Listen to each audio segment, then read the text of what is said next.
Okay, this is the That's Good Broncos podcast. We've got Broncos, Patriots. I'm here with Will Keys. Pretty weird week of football. The Broncos, of course, didn't play last weekend, so the makeup game is this weekend during the Patriots bye. These episodes of the podcast, though, brought to you by DraftKings Sportsbook, America's top-rated sportsbook app. Make sure you use code DNVR when you sign up to take advantage of their exclusive one-time offers when they give all new users the chance to receive a sign-up bonus of up to $1,000. That is code DNVR. Okay, so good news for Broncos fans, Will. Drew Lock, full participant at practice. I think Vic Fangio just said, barring any setbacks, he should be starting on Sunday. So we're going to get Drew Lock versus Cam Newton instead of the Hoyer-Stidham ripping battle we thought we might be getting last week. Melvin Gordon gets a DUI. He might play, though. So we'll jump into that. And what is the other big thing? Damn it. Where's my phone? I was going to say, this is the last time we've played the Patriots without Tom Brady since 1999, I believe. That's a long time. Drew Bledsoe. You were, what were you, in high school? 1999? Yeah. Think that was my first year of high school, yeah. 99, 2000. 2000, 2001, 2001, 2000. Well, maybe. No, I think I was at 8th grade, maybe, in 99. So Brady on the Patriots has been a part of your entire adult life, basically. Yeah. Yeah. Tom Brady's been a part of your whole adult life. Yeah. I mean, I rooted for him in his first Super Bowl win, so. It's the tragic irony of it all. I think a lot of people did. We didn't know. Yeah, it's like if you went back in time and said, okay, you're going to root for Tom Brady or Kurt Warner in the Super Bowl. Of course you're going to root for Kurt Warner. Yeah, if I could go back in time. We should have known back then. At the time, I hated the Rams because they were about to be – I didn't want them to get back-to-back Super Bowl wins because the Broncos had just done that, and everybody was talking about, like, how impressive back-to-back is. Like, it puts you in this elite company. And then the Rams were going to do it again, and they didn't, and I was super happy. And then the fucking Patriots did it. Patriots did it. I was like, damn you. Yeah. And that's when I started to hate the Patriots. That's probably how I'll feel if the Chiefs go back-to-back this year. Yeah, it'll be – well, I mean, I think the AFC is starting to get a little better. They lost the Raiders. I don't think that's actually that big a deal. I think it's the first game they lost in almost a year, so I'm not going to – No, but it's funny to make fun of Chiefs fans who do think it's a big deal and to, like, convince them it's a big deal. Yeah, we should – if you lose to the Raiders, who else are you going to lose to? You're going to lose all of your games now? Are you on track to lose the rest of the games this season? Sounds like 4-12 to me. Yeah. But no, I mean, the Titans look good. You still got the Ravens. The Titans practiced like twice in 16 days, legally, of course. Right. And beat the fucking brakes off the Bills. Yeah, they pummeled them. And then, the Titans are going to get 4 days rest, and they're probably going to beat the shit out of the Texans too. Yeah. Getting the Texans after 4 days is probably ideal. Yeah, with Romeo Crennel. Yeah, I mean, I kind of like – you have to laugh at the whole like us against the world mindset that the Titans got from this whole experience. Right. But it seems like it's working. Yeah. Derrick Henry stiff-armed Josh Norman into a shallow grave. Yeah, that was one of the funniest. Like I when I saw that live, I was just laughing. Yeah. I don't think there's anyone like funnier it could happen to. than Josh Norman. Also, Josh Norman's had just a bizarre career, like he really so good to so bad to. He was playing decent in Buffalo, and then he just got. He's gonna go off a cliff after that. I don't know how it's like. No, it's like how Chris Conti's last career play was getting stiff-armed, also into a grave by Vance McDonald. Yeah, on the Steelers. Maybe that was probably the best stiff arm from Henry since that McDonald one. And I know Derrick Henry, you know, he has stiff arms like every other week, but famous ones, Vance McDonald's to this one probably. We need to give a nickname for Derrick Henry's stiff arms, I think. Workshop it. Do you think Drew Lock's gonna fire off any stiff arms with the bad shoulder this week? I think he should. I'd love to see Drew Lock stiff arm someone. That would be like the perfect play for the announcers. Oh yeah.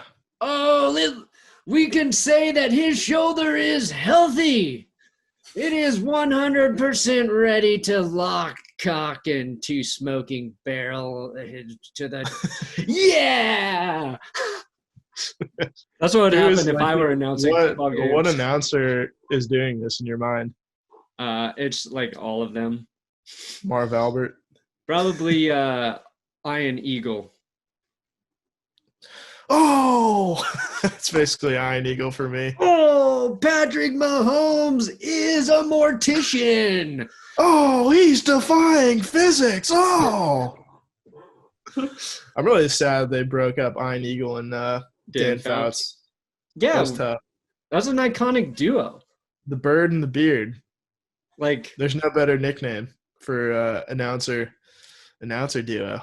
I hated listening to him, but I also loved it. Like, if it wasn't a Broncos game, I loved it. Like, the cheesiness was great. It was entertaining. When it was like the Broncos, it was just annoying to me. But when I would find them on other games, I'm like, oh, yeah, I can fucks with this duo. Yeah, I always, like, wonder why they let former players call games for their own teams. Because it feels like they're either going to be way too hard on them or way too easy with them. Yeah, Mark Schlereth. Does it for the Broncos. Troy Aikman does just about every Cowboys game. Yeah, Schlereth is great. Whenever he gets a Chargers game. Schlereth tries to compensate because he's on local radio too. Like, he's super hard on the Broncos. Yeah, like the Troy Aikman thing is like if Elway went into the booth and started doing Broncos games. Yeah. It's really bizarre. I like Aikman. I think he's one of the better former players as announcers. He's pretty good. Honestly, Collinsworth gets – at least he used to get a lot of flack. Like really for no good reason. He's really like one of the smartest. I thought Jonathan Vilma was pretty terrible. I don't know if you watched any of that game, but he was bad last week. I don't even remember who he's calling it for. But no, I don't think it stood out to me. A lot of times now I have – the game on like my phone while my wife's watching something else. I'm like feeding the baby. If you can tell, like I didn't sleep much last night. So it's, I watch football. You're expecting as much, if not more, but I'm just doing it in weird ways now. So sometimes I miss a lot of shit. So we're getting, let's see. Okay. Kevin Harlan and Trent Green, which I think is pretty good. Solid. Oh, nice. And they're actually showing the game in my hometown market. Your quadrant, Sacktown, USA. Yeah, there's a little Harlan's good. Harlan is good. Although he says like touchdown instead of touchdown. It bothers me. Huh. Like, that is a touchdown. LeBron James. That turned into Mike Breen for a second, and it hurt my throat. Weirdly, there's a pocket of Central California, mostly Fresno, that's getting Cleveland at Pittsburgh instead of Denver at New England. Weird. Just strange, but I'm trying to think of any Fresno players from Cleveland or Pittsburgh, and I can't. None of this makes sense, really. But I'm glad I get to watch this game on TV rather than pulling up a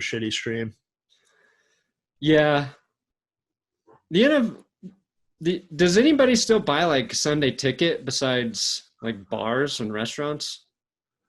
Yeah, I mean, that's usually what I would do if they weren't showing a game on TV for me, is I would just go to a bar. Yeah, but are You can't individual do people buying Sunday ticket? right. I think I've only known like one of my friends whose family had it growing up. I had it when I lived in LA just so I could watch all the Broncos games, but now with like Red Zone, I don't know anybody who has it. It feels like the Yeah, I mean, NFL should it's right. have all games available to everybody everywhere. And then you pay No, I for agree. like Red Zone and that other shit like you already do. Well, the worst thing about it is you really just get Sunday ticket because you want to watch your team. Yeah. You're not sitting down and watching like a full Titans game at 10 a.m. On a Sunday morning. Although you would watch Red Zone for, 7 hours. Yeah. Whatever. I wonder 7 hours of commercial-free football, as we know. NFL could do like a Red Zone upgrade package where you get Red Zone and then you pick one team you get every game for. Like for an extra but like they $10 won't. a month or some shit. I feel like they could make a lot of money doing that. Oh yeah. I know all the TV rights and stuff are weird, but seems stupid not to. Anyway, let's talk about Broncos Patriots, I guess. So we will get Cam versus Locke. I'm excited about this matchup. I'd rather have this than like what we talked about before. Stidham ripping. Yeah. And what's the point spread? The Broncos are still pretty big dogs, ain't they? Yeah, it's 10 points. Fuck. Last I checked. They really don't believe in those Denver Broncos. No, they sure don't. Well, they sure don't. Do you agree? I don't know. I just don't know who this team is yet. It feels like it's been an incredibly long time since they played. They had the Thursday night game, so it already you get the 10 days, and then we missed the game after that, so it's even longer than if it were just a regular bye week.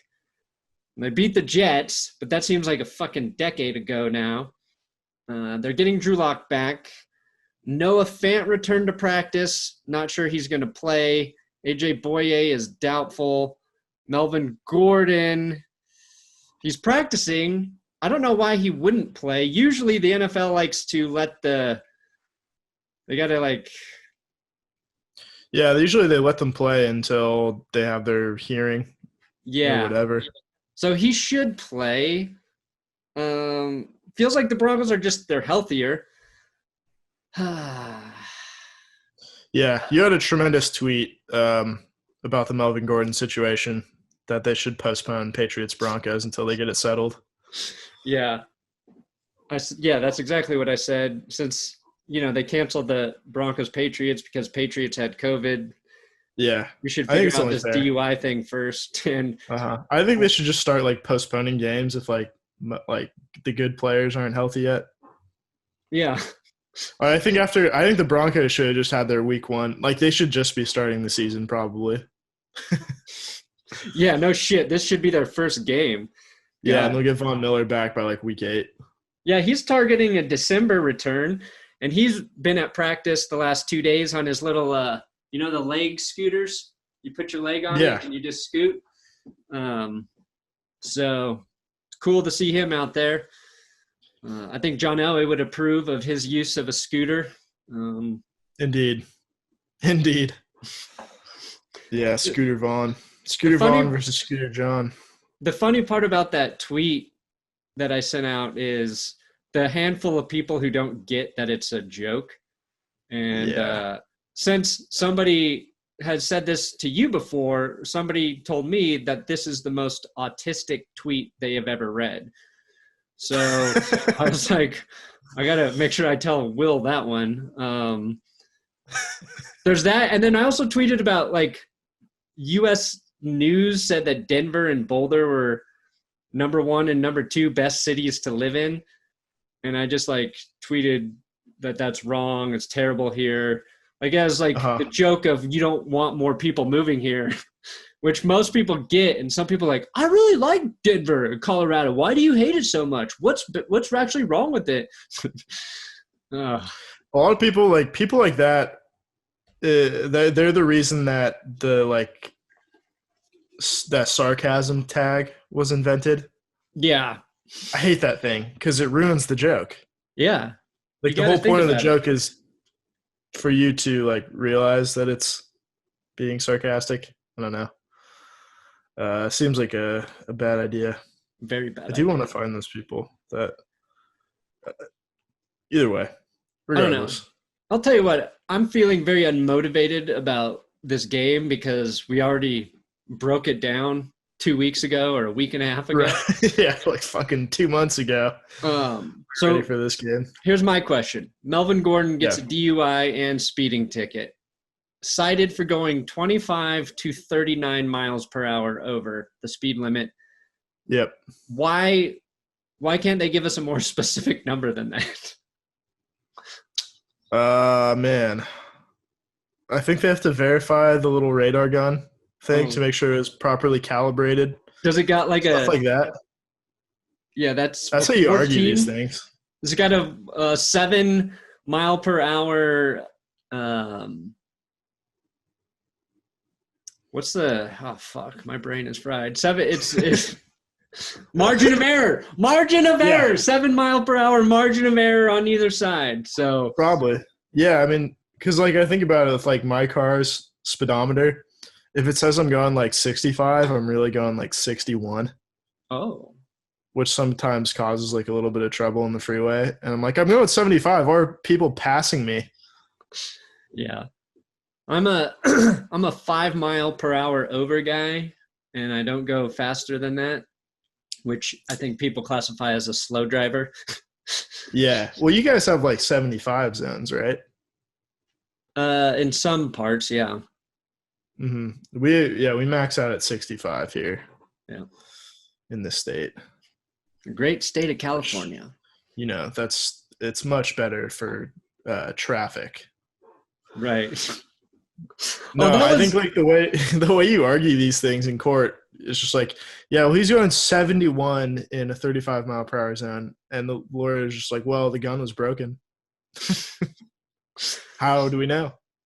How do you know that's accurate? 25, actually. I was going 38.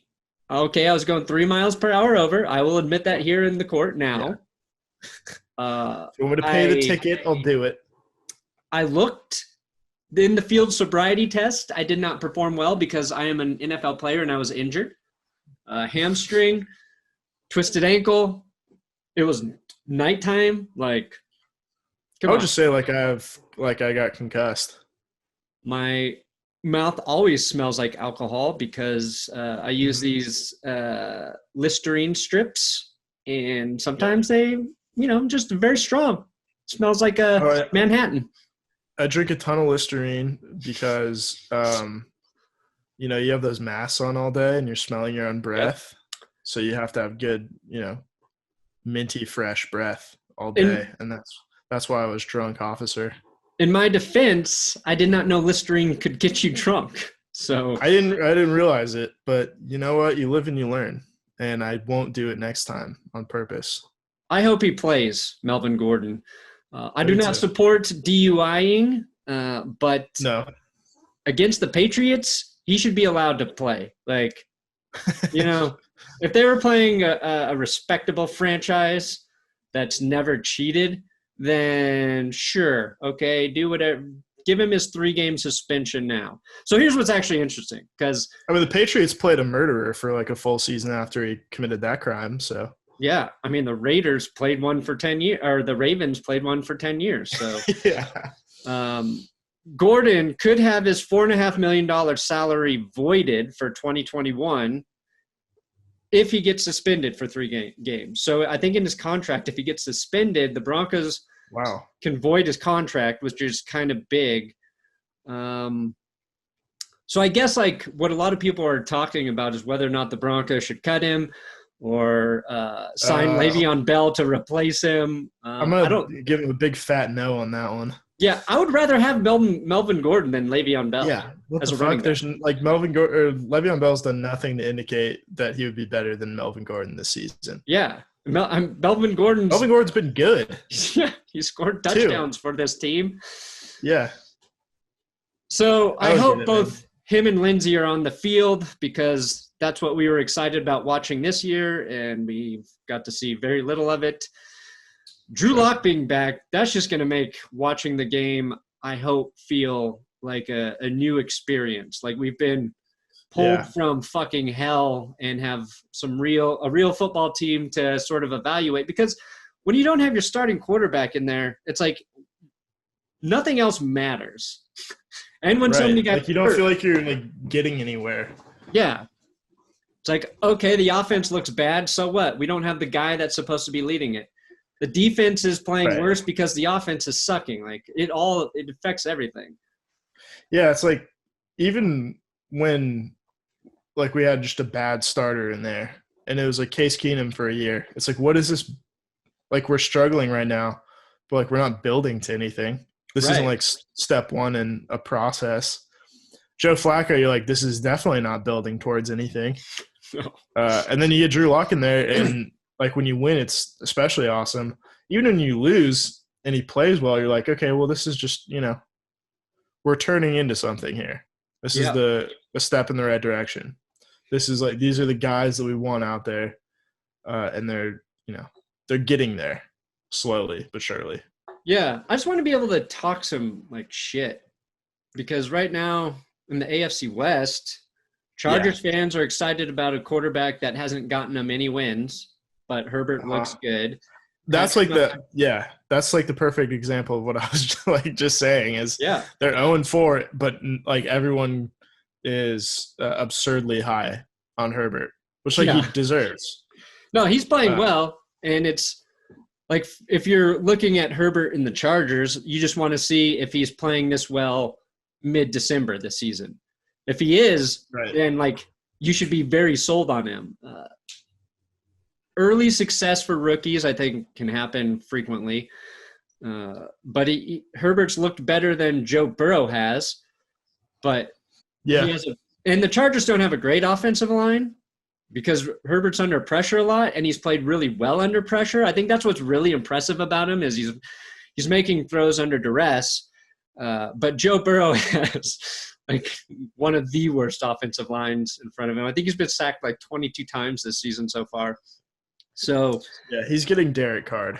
Yeah, David Carr. And then Derek Carr just played his ass off. Like, he looks decent. So I am hoping Drew Lock goes out and beats the Patriots, looks good, and then we can start saying the AFC West has 4 really good quarterbacks. It's going to be fun football to watch when you have all the divisional games between these teams. I'm just tired of being like at the bottom with the Chargers or Raiders, whoever the hell it is. Yeah.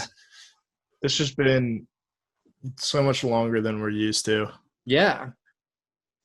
And let's put an end to it. Let's put an end to it. And let's do it this week. Should put a start to maybe placing a bet with DraftKings Sportsbook, America's top-rated sportsbook app. Use code DNVR for first-time users. Broncos, again, 10 points. The Patriots are favored. Is that what you said, Will? 10 points? Yeah. Are you going to take the points? I know you're going to pick the Patriots to win, but do you think the Patriots cover? I think it's a push. Push. Probably. Close. Well, there's no better place to get in on all the action than with DraftKings Sportsbook. DraftKings is giving all new users the chance to receive a sign-up bonus of up to $1,000. On top of that great offer, DraftKings has great odds boosts every Sunday to help you make it rain. DraftKings is safe, it's reliable, it is secure, making it easy for you to deposit and withdraw your money at your convenience. Not anybody else's convenience, not a convenience store. So download the top-rated DraftKings Sportsbook app now. Like right now, Use code DNVR when you sign up to get the $1,000 sign-up bonus. Again, DNVR, $1,000 sign-up bonus for a limited time. Must be 21 years or older. Colorado only. Bonus comprised of a first deposit bonus and a first bet match, each up to $500. Deposit bonus requires 25 times playthrough. Restrictions apply. See DraftKings.com/sportsbook for details. Gambling problem? Call 1-800-522-4700. Decided to change it up there, Will. Excellent. Okay, before we give our final... What's that? You've outdone yourself once again. Before we give our final prediction, if you guys didn't know, we talked to Aqib Talib this week. That podcast is up right now on this channel. If you haven't subscribed to the That's Good Broncos podcast, please do, so you can listen to these while you're masturbating or working out or pretending to work out and actually masturbating. Really, this podcast was designed for football masturbation. Yeah. So do what you got to do. That's the new title of the show. Put my voice in your right ear, Will's voice in your left ear, and maybe you'll hear things you never thought you could hear. It's called Beating Goff, ladies and gentlemen. Oh, yeah.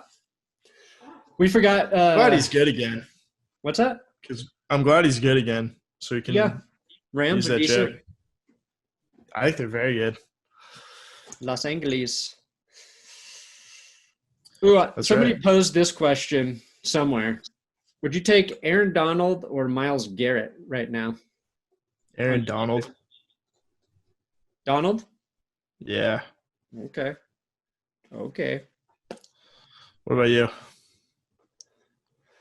If it's for one season, this season, I think Myles Garrett's playing better, so I'd take him. If you're talking long-term, I like Aaron Donald. It's just hard not to say Aaron Donald. Yeah. I feel like he's like – how do I say this? It's like a very boring pick when people say like who's the best player in the NFL.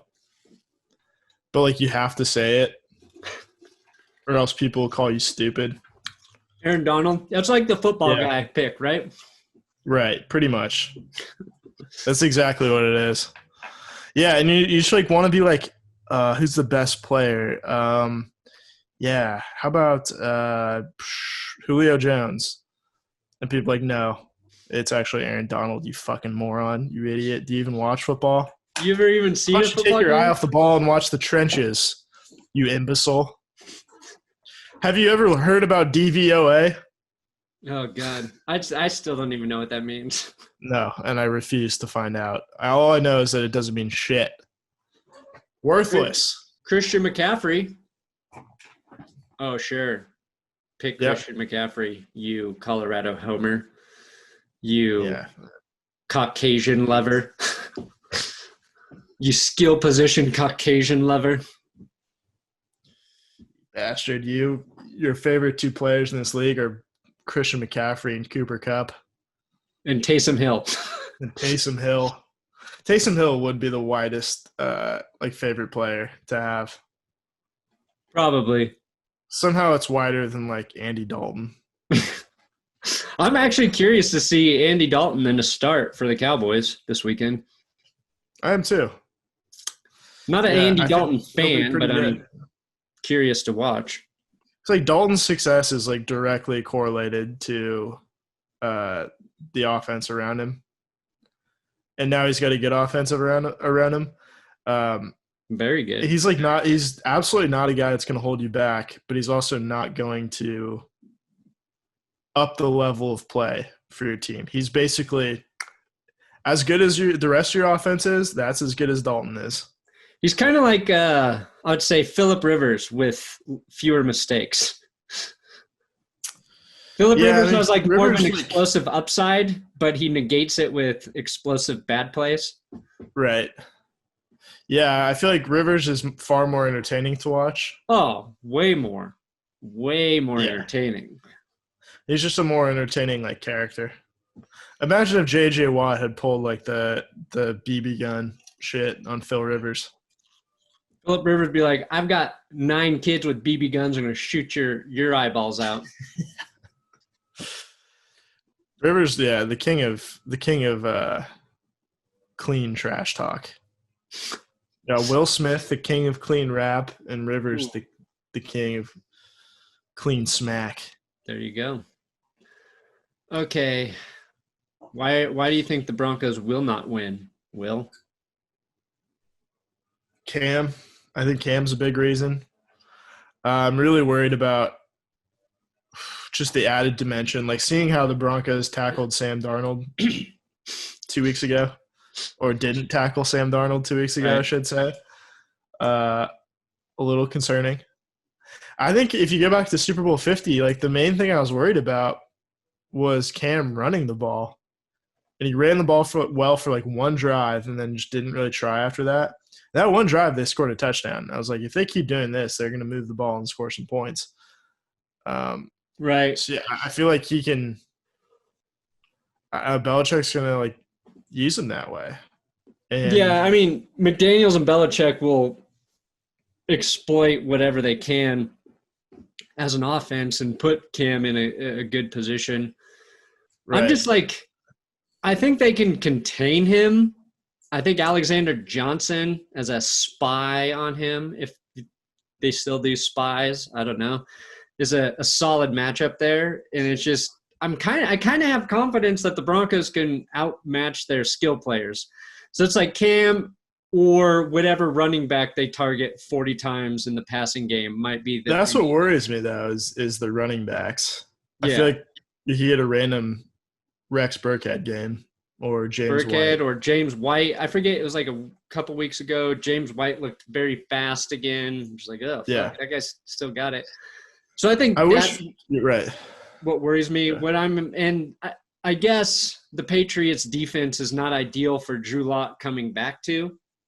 But like you stated, yeah. Broncos dodging a red-hot Ryan Fitzpatrick bullet right now, so they're not going to have to, go into a score fest. But I think they're going to win. I'm just going to be optimistic, and then if they don't win this game, I'll start to be practical with my Broncos picks from here on out. I just think they're going to win. What'd you say, Jerry Jeudy, 50 receiving yards in every game so far? Yeah, he's had 50 receiving yards in all 4 games, which doesn't sound super remarkable, but it's pretty impressive given the consistency, plus the fact that he's played 3 of those games with Jeff Driscoll / Brett Rippon. Yeah, 3 different starting quarterbacks. I hope if Noah Fant comes back, that could be a difference maker. If he doesn't play, yeah, him and Gordon, those are big question marks. It's like we should record this podcast on Saturday when we know definitive answers there. But we're not going to do that. I like speculation. No. Broncos win 23-20. Ooh. How many touchdowns for Jake Butt?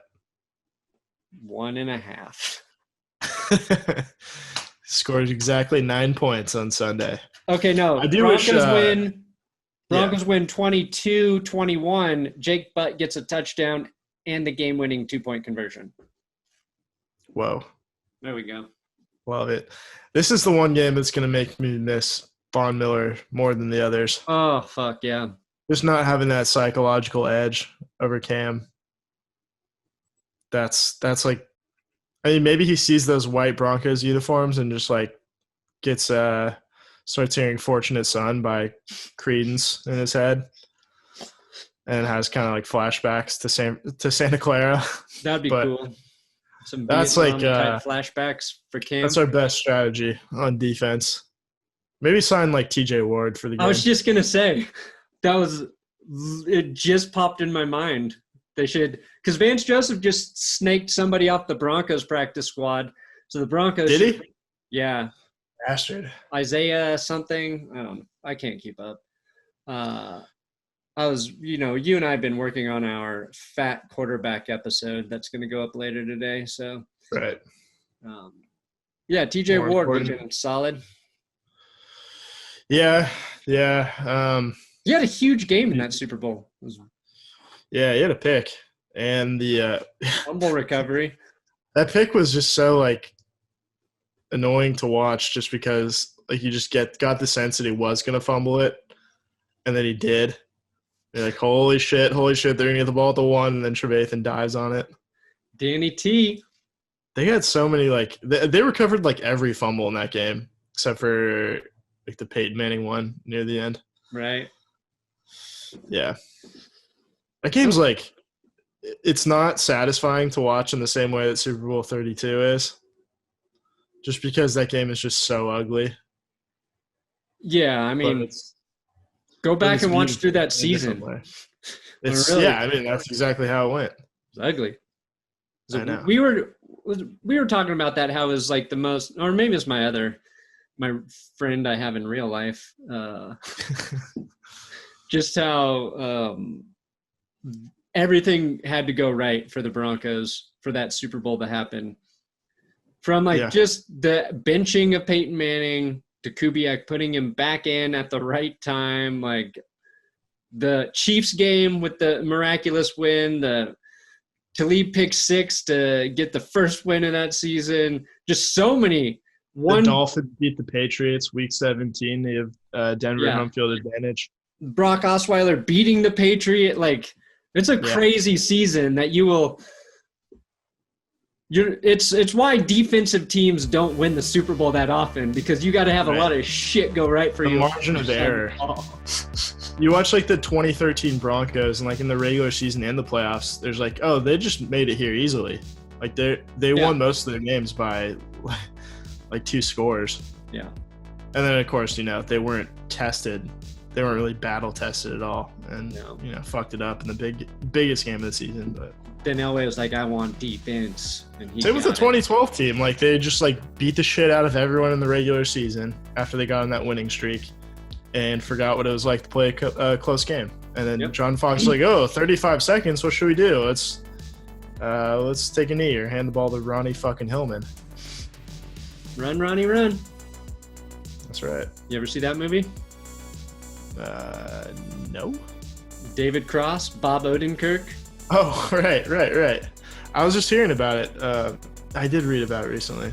Is that his character, Ronnie Dobbs from Mr. Show? Yep. Yes. They're apparently not happy with that movie, the way it turned out. But when I was like in high school, I thought it was the funniest fucking thing ever. It's got a 71% on Rotten Tomatoes. How have I not seen this? What's the number one problem in the kitchen today? It's food. Yeah, Mr. Show, if anyone out there hasn't seen it, which I imagine plenty of you have not, go back if you have HBO Max and watch all 4 seasons immediately. And then report back. Yep. David Cross's first, I don't know if his first stand-up special, but that shit blew my mind. The first time I watched him, I was like, oh my God, this guy is the funniest comedian I've ever seen in my life. Yeah. And with that, we're ending the podcast. Good night and good luck. Good night and good luck.